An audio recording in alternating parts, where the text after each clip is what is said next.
My parents missed my wedding day because I, the loser, had beaten their perfect daughter Emily.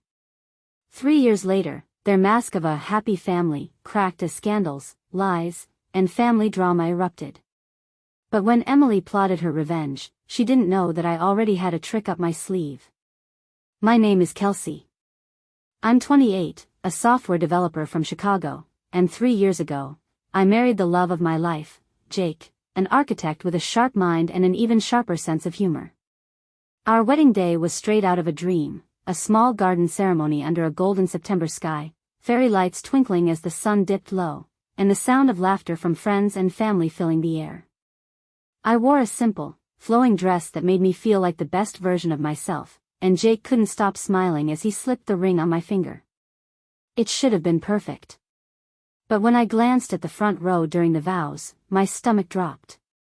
The seats reserved for my parents, Tom and Linda, and my younger sister, Emily, were empty.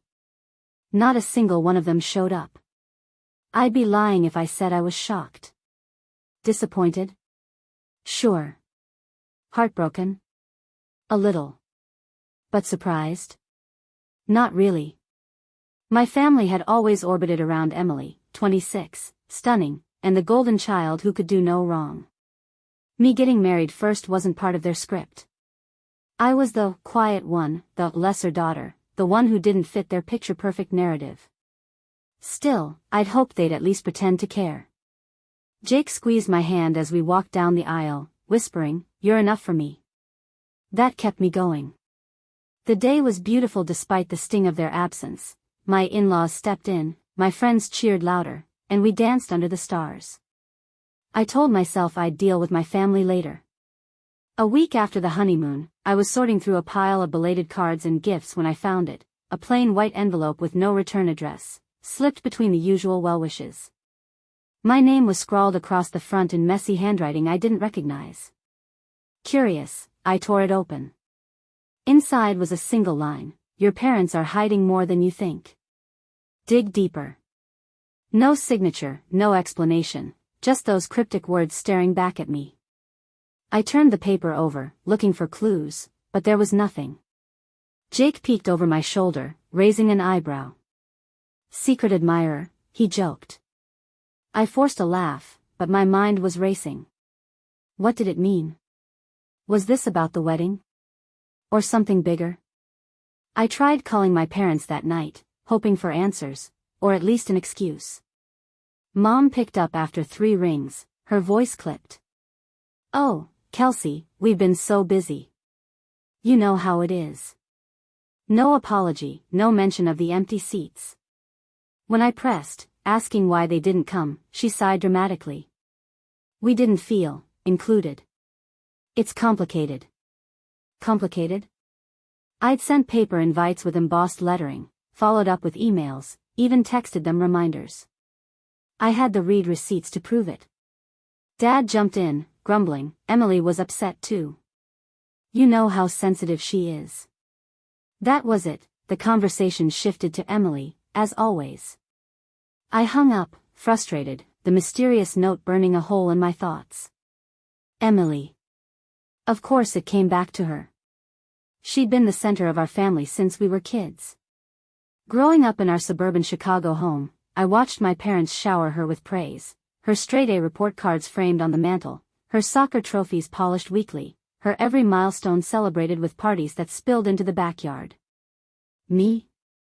I graduated with honors in computer science, landed a solid job at a tech firm downtown, but all I got was a distracted, "Good job, hon," before they'd pivot to Emily's latest modeling gig or her promotion at some flashy marketing agency in Austin. She was tall, blonde, effortlessly charming, the daughter they bragged about at every holiday dinner. I was shorter, curvier, quieter, always fading into her shadow. The note gnawed at me. What were they hiding? I rummaged through old emails, digging for anything odd, when Jake called me to bed. "You're obsessing," he said gently, pulling me into a hug. "Whatever it is, we'll figure it out together." I nodded, but sleep didn't come easy. The next morning, I found myself staring at the note again, its words looping in my head. Dig deeper.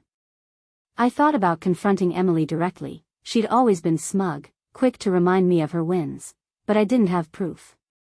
Not yet. Then, 2 days later, my phone buzzed with a text from an unknown number. Check your work email from last spring. You'll see.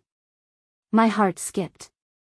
I logged into my old inbox, scrolling through months of mundane threads, until I froze. An email from my boss, dated 6 months before the wedding, CC to an address I didn't recognize, emily.rains@austincreative.com. It was a pitch for a software project I'd never heard of, signed with my name. The details were sloppy, half-baked, nothing I'd ever submit. I clicked the attachment, a proposal riddled with errors, tanked by a client weeks later. My boss had chewed me out for it, and I'd taken the hit, confused but too swamped to argue.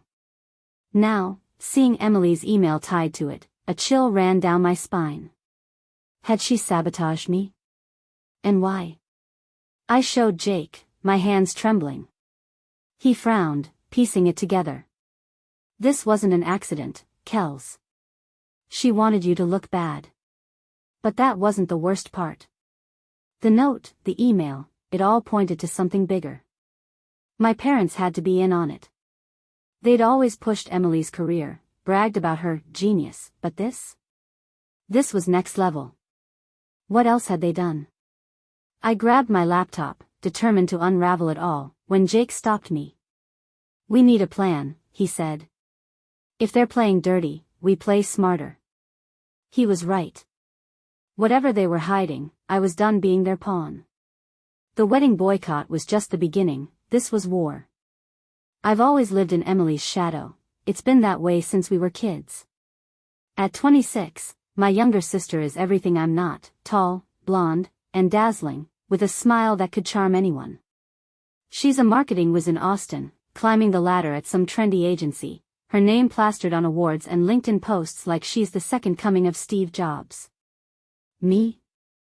I'm Kelsey, 28, a software developer in Chicago, good at my job but never the star. I code apps that keep companies running, but you won't find my picture framed above the fireplace. That spot's reserved for Emily, literally. Her first headshot from a modeling gig at 19 still hangs there, staring down at me every Christmas like a smug reminder of who matters most. Growing up, my parents, Tom and Linda, made it clear where I stood. Emily's spelling bee wins got banners in the yard, my science fair ribbon got a pat on the head. When she scored the lead in the school play, they threw a party with a cake bigger than my head. When I graduated high school with a 4.0, they mumbled, "Nice work," then spent the night planning Emily's prom dress budget, 3 times what my college textbooks cost. Mom would nudge me toward diets I didn't want, saying, "Emily's got that natural grace. You could too, if you tried." Dad just nodded along, his silence louder than any critique. I stopped trying to impress them by 23, focusing on my career and my own life. But their favoritism still stung, a quiet ache I'd learned to ignore, until now. That email I found, the one with Emily's address tied to a botched project in my name, changed everything. It wasn't just petty sibling rivalry anymore, it was sabotage. I dug deeper, pulling up old chats and files. 6 months before my wedding, I'd lent Emily a USB drive with some work samples. She'd said it was for inspiration for a pitch. I trusted her. Big mistake. That pitch she sent my boss wasn't just sloppy, it was designed to fail. Typos, broken links, a budget that didn't add up. The client trashed it, and I took the blame, spending weeks fixing my reputation at work. I'd chalked it up to a fluke back then, but now? It reeked of Emily. And my parents' fingerprints were all over it. See, they'd always pushed her career like it was their personal mission. When she landed her first marketing job, they called every relative within a 50-mile radius to brag. When I got my degree, they forgot to show up to the ceremony, too busy booking Emily's headshot session. But this was different. That email thread showed my boss replying to her, "Thanks for the heads up, Kelsey's input will help us seal this." Except I never gave input. They'd used my name, my work, to prop her up. I showed Jake, my voice shaking. "They've been playing me for years," I said. He nodded, jaw tight. This isn't just favoritism, Kels. It's theft. I confronted Mom over the phone the next day. Did you know Emily sent a fake project under my name? Silence. Then, a huff. You're overreacting. She's ambitious, maybe she borrowed an idea. You should be flattered. Flattered? I hung up, fuming. Dad texted later, don't stir trouble, Kelsey. Emily's got enough on her plate. Of course, poor Emily, always the victim. Meanwhile, I started noticing patterns. Colleagues mentioned offhand comments from my boss about family collaboration I'd never signed off on. A client once asked why my sister's pitch didn't match my usual quality. I'd brushed it off, now it clicked. Then Emily got engaged. A year into dating some rich tech bro from Austin, she flashed a rock the size of a grape on Instagram, captioned, "Dreams do come true." My parents lost it. Mom started Pinterest boards titled Emily's Big Day. Dad booked a venue tour in Texas before the ink on the proposal dried. When I told them about my engagement to Jake, Mom had paused, then said, "Are you sure you're ready? Maybe wait a bit." Dad barely looked up from his phone. At my engagement dinner, they spent half the night FaceTiming Emily, cooing over her latest campaign. Jake noticed, whispering, "They're not even here for you." He was right, they never were. The wedding boycott was their line in the sand. Me marrying first threw them off script. Emily was supposed to be the trailblazer, the one they'd parade at family reunions.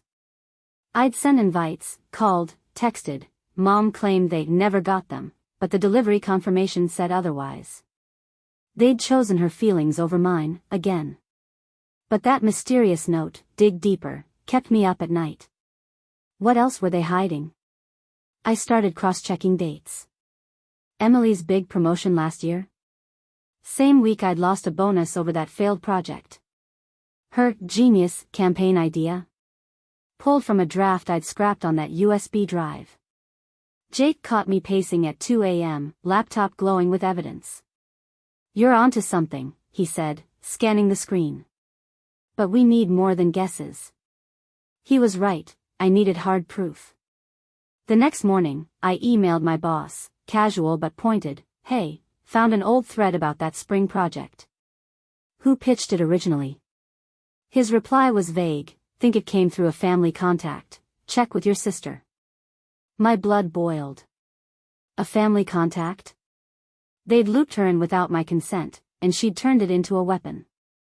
Emily texted me that afternoon, all syrupy sweet, "Heard you're digging into old work stuff. Hope you're not mad, I was just trying to help." Help? She'd tanked my reputation to boost hers. I didn't reply, why give her the satisfaction? But as I stared at her message, that second anonymous text buzzed in, "Look at their emails, not yours." Theirs? My parents? I didn't have access, unless they'd slipped up. I remembered Mom's old habit of forwarding me urgent family updates from her personal Gmail. Maybe there was a trail. With Jake's help, I logged into an old shared cloud account from years back, praying for a lead. What I found next would blow this whole thing wide open. The moment I logged into that old family cloud account, I knew I'd struck gold, or maybe a landmine. It was a shared drive Mom set up years ago for family stuff, vacation photos, grocery lists, the occasional tax doc. I hadn't touched it since college, but there it was, a digital time capsule my parents never bothered to delete. Jake sat beside me on the couch, his arm around my shoulders as I scrolled through folders labeled Emily's Achievements and Kelsey's School. Hers was stuffed with PDFs of press clippings and award certificates. Mine had a single report card from junior year. Typical.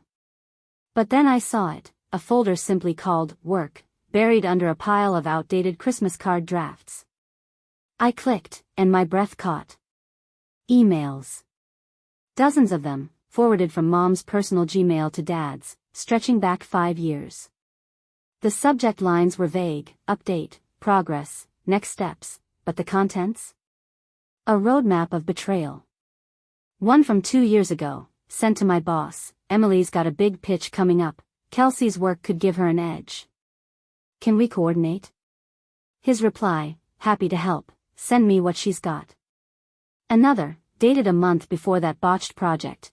Kelsey's too modest to share her ideas, Emily can polish them up for you. Polish them up?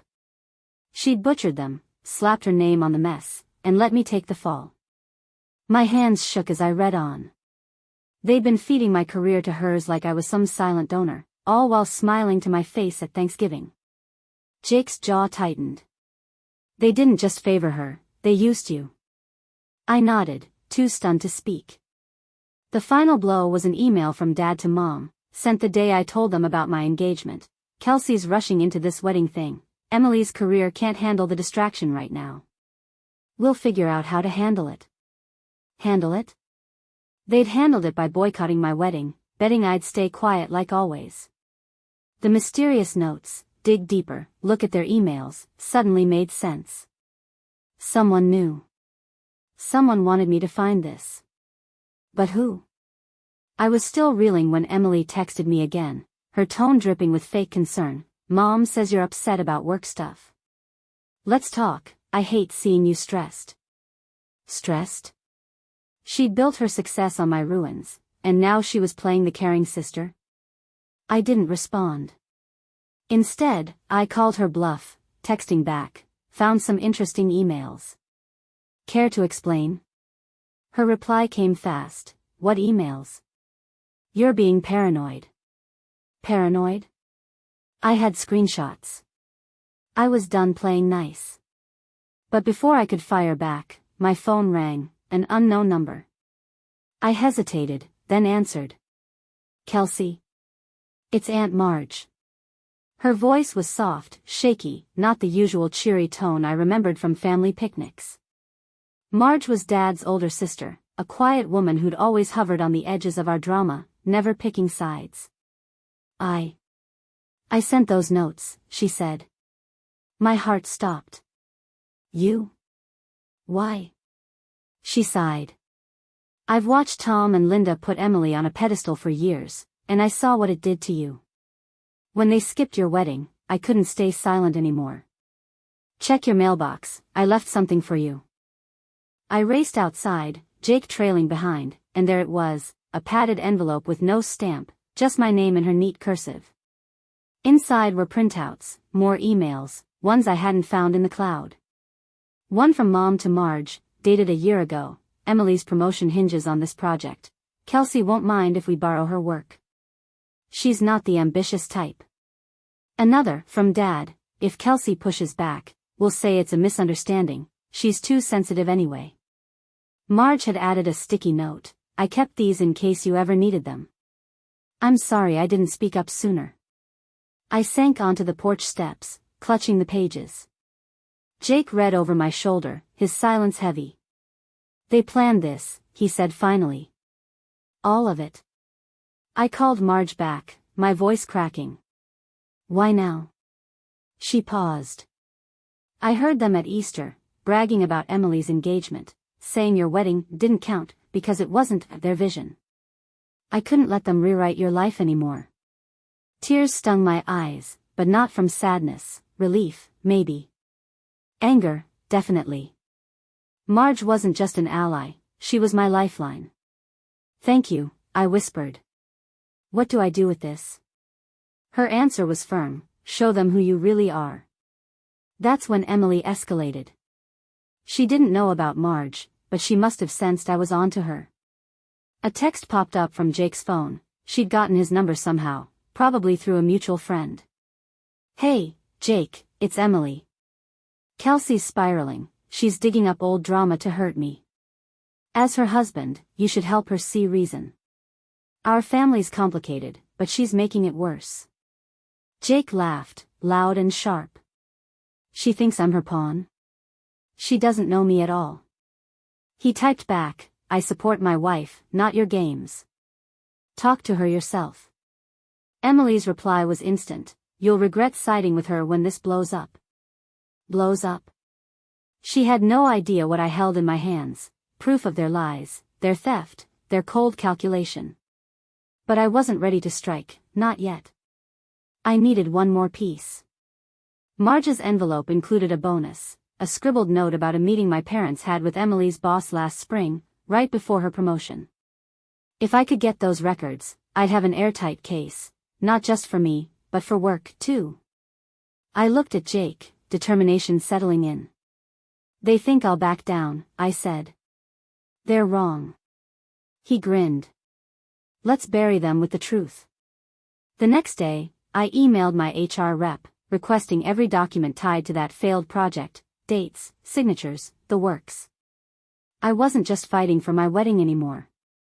This was about my career, my dignity, everything they'd tried to steal. Emily wanted a war. She'd get one. The air at the family barbecue in Texas was thick with tension, and not just from the summer heat. It was a sprawling ranch outside Austin, owned by a cousin who loved hosting these loud, chaotic reunions. Picnic tables groaned under platters of brisket and cornbread, kids chased each other through the grass, and country music blared from a speaker. I dreaded coming, but Jake convinced me. This is your shot, he said, squeezing my hand as we pulled up.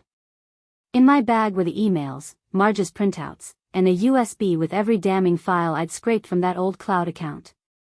HR had come through too, records of that fake project, time-stamped and signed, linking Emily's sabotage to my parents' meddling. I wasn't here to play nice anymore. It started innocently enough. Mom flitted around, gushing about Emily's upcoming wedding to anyone who'd listen, designer gowns, a rooftop venue in downtown Austin, the works. Dad nodded along, beer in hand, tossing out lines like, "Our girl's making us proud." Emily strutted in late, her fiancé on her arm, flashing that $1,000,000 smile. I stayed quiet, sipping iced tea, waiting. Then it happened. Cousin Sarah, oblivious to the storm brewing, chirped, "Kelsey, where are your wedding pics?" I bet they're gorgeous. The table went silent. Mom's face tightened. Dad coughed into his drink. Emily shot me a glare that could have melted steel. I smiled, slow and deliberate. Funny you ask, Sarah. They're great, too bad Mom and Dad didn't see them. Mom jumped in, voice shrill. We weren't invited properly, Kelsey. You know that. A lie, and they knew I knew. I pulled out my phone, scrolling to the invite receipt. Delivered March 10th, paper and email. Want to explain why you ghosted me instead? Dad sputtered, "It's not that simple." Emily was. I cut him off. Emily was what? Too busy stealing my work to show up. Gasps rippled through the crowd. I didn't stop. I tossed the stack of emails onto the table, printouts fluttering like confetti. Here's the truth. You fed my career to her, lied to my boss, tanked my projects, all to make her shine. Emily leapt up, face red. You're delusional. Those are fake. I held up the USB. Dated, signed, and backed up by HR. Want to test me? She lunged for it, but Jake stepped in, calm but firm. Sit down, Emily. Mom wailed, "This is spite. You're jealous of her wedding." I laughed, sharp and bitter. Jealous? You skipped mine because I beat her to it. These emails prove you've been screwing me over for years. Uncle Bill, usually silent, spoke up. Linda, I remember you canceling Kelsey's grad dinner for Emily's photo shoot. This tracks. Aunt Sarah nodded. And that time you bragged Emily helped Kelsey at work. I thought it was weird. The crowd turned. Cousins whispered. A great-aunt muttered, "Shameful." Emily shrieked, "She's lying to ruin me." But the evidence was ironclad, dates matched, names aligned. Dad tried damage control. We just wanted the best for both of you. I shot back, no, you wanted a trophy daughter. I was collateral. Then Marge stood, her voice steady. I've got more, letters they sent me, admitting it. They said Kelsey wouldn't mind. I'm done covering for you, Tom. She handed me another envelope, her eyes fierce. The family erupted, some shouting at my parents, others at Emily, who stormed off, her fiancé trailing awkwardly behind. The fallout was swift. Word spread like wildfire. By Monday, Emily's wedding was imploding. Half the guest list RSVP'd, no, citing family drama. The venue, a favor from a family friend, mysteriously cancelled, citing a scheduling conflict. Her fiancé texted me later, furious, "She's a mess, what did you do?" I didn't reply. At work, her boss called me after HR forwarded the files. "We're investigating, her promotion's on hold." She claimed your work as hers. Her corporate castle was crumbling, and my parents' perfect image shattered with it. Mom called that night, sobbing. "How could you humiliate us?" I didn't flinch. "You humiliated yourselves." Jake and I drove home, the Texas sunset bleeding red across the horizon. "You okay?" he asked. I nodded. Better than okay. The barbecue had been chaos, yelling, tears, a plate of potato salad knocked over in the fray, but it felt like justice. Not revenge, just truth. Emily's tantrum backfired, her allies dwindled as relatives picked sides. Dad's brother, Uncle Mike, even apologized later. "I should have called them out years ago." "We're not going to her wedding." Neither were most of the family. Texts poured in, pledging support. "We saw the real them," Sarah wrote. "You deserved better." Back in Chicago, my phone buzzed with an email from work. "Kelsey, your record's cleared, bonus reinstated. We're sorry for the mix-up." Mix-up? More like sabotage, but I'd take the win. Emily's schemes had cost her, her job teetered, her wedding shrank to a shadow of its hype.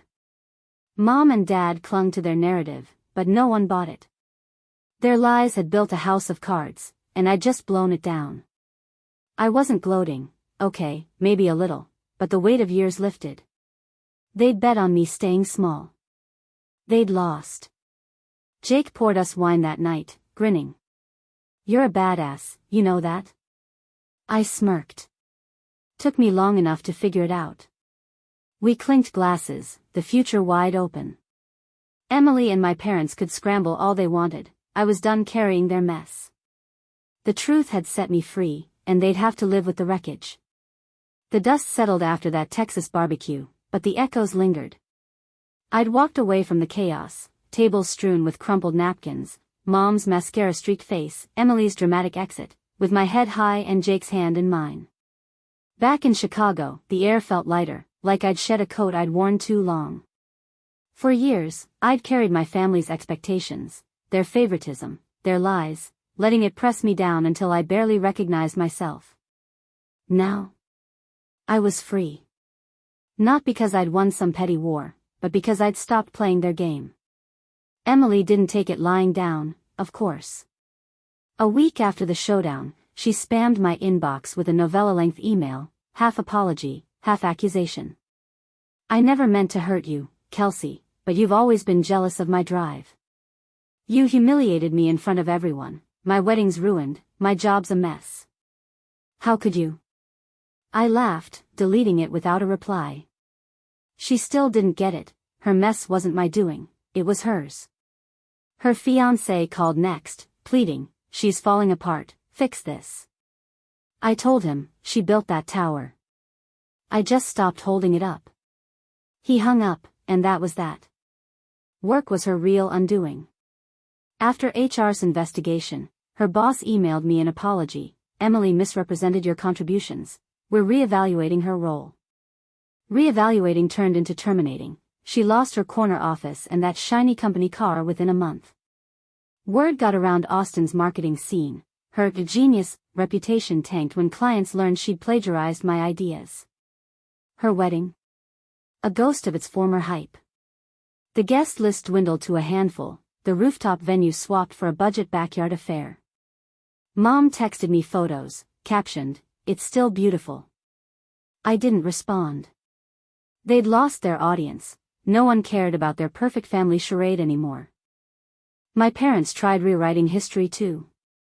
Dad called, voice gruff, "We made mistakes, but you didn't have to air it like that. Family stays private." I shot back, "You made it public when you skipped my wedding." Mom followed with a tearful voicemail, "We love you both. We just wanted Emily to succeed. Why can't you forgive us?" Forgive? Maybe one day, but not yet. They'd spent decades choosing her over me. Love didn't excuse that. I let it go to voicemail limbo. Aunt Marge said it best over coffee, "They're scrambling because the mirrors turned on them. Let them stew." Marge became my rock. We'd never been close. She was the quiet aunt who'd slip me extra pie at holidays, but now? She was family in a way my parents never were. She'd kept those emails for years, waiting for the right moment. "I saw you fading," she told me, stirring sugar into her mug. "You deserve to shine." Her faith lit something in me. Jake noticed it too. "You're different," he said one night, sprawled on our couch. "Lighter." I grinned. "Yeah. I'm me now." That me had plans. Jake and I had been tossing around an idea, a startup blending my coding skills with his architectural eye. After the barbecue, we dove in. I built an app for sustainable home design. He pitched it to clients. 3 months later, we landed a $50,000 grant from a green tech fund. My old job offered a promotion, but I turned it down. Why chain myself to someone else's ladder when I could build my own? Our first project launched last week, and the reviews are glowing. "Innovative," one said. "A game changer," wrote another. For once, the praise was mine. Emily and my parents faded into the background. Relatives kept me posted. Mom and Dad lost their social clout, their dinner invites ignored by a family fed up with their excuses. Emily's fiancé bailed after a fight over her image. She's back living with them, licking her wounds. I didn't gloat, okay, maybe a flicker of satisfaction, but I didn't need to. Their world imploded without my help. Marge summed it up, "They thought you'd stay small. You proved them wrong." One evening, Jake and I sat on our balcony, Chicago's skyline glittering below. I'd framed our wedding photo, not above the fireplace, just on a shelf where it felt right. "You ever miss them?" he asked, swirling his wine. I thought about it, their voices, their rare hugs, the hope I'd once had for their approval. "Not anymore," I said. "I've got what I need." He smiled, clinking his glass to mine. "Good. Because you're unstoppable now." Unstoppable. I liked that. The girl who'd begged for their scraps was gone. I didn't need their validation, my life was proof enough. Marge joined us for dinner sometimes, her dry wit a perfect match for Jake's. We'd laugh about the barbecue, the emails, the absurdity of it all. "You're my real family," I told her once. She winked. "Always was, kid." Looking back, the wedding boycott wasn't the wound, it was the wake-up call. They'd bet on me crumbling, instead, I rose. Emily and my parents could cling to their wreckage, I was done fixing it. Success wasn't revenge, it was building something they couldn't touch. Jake and I booked a trip to Colorado next month. Mountains, fresh air, a reset. As the sun dipped below the city, I breathed deep. The horizon was mine, and it was wide open.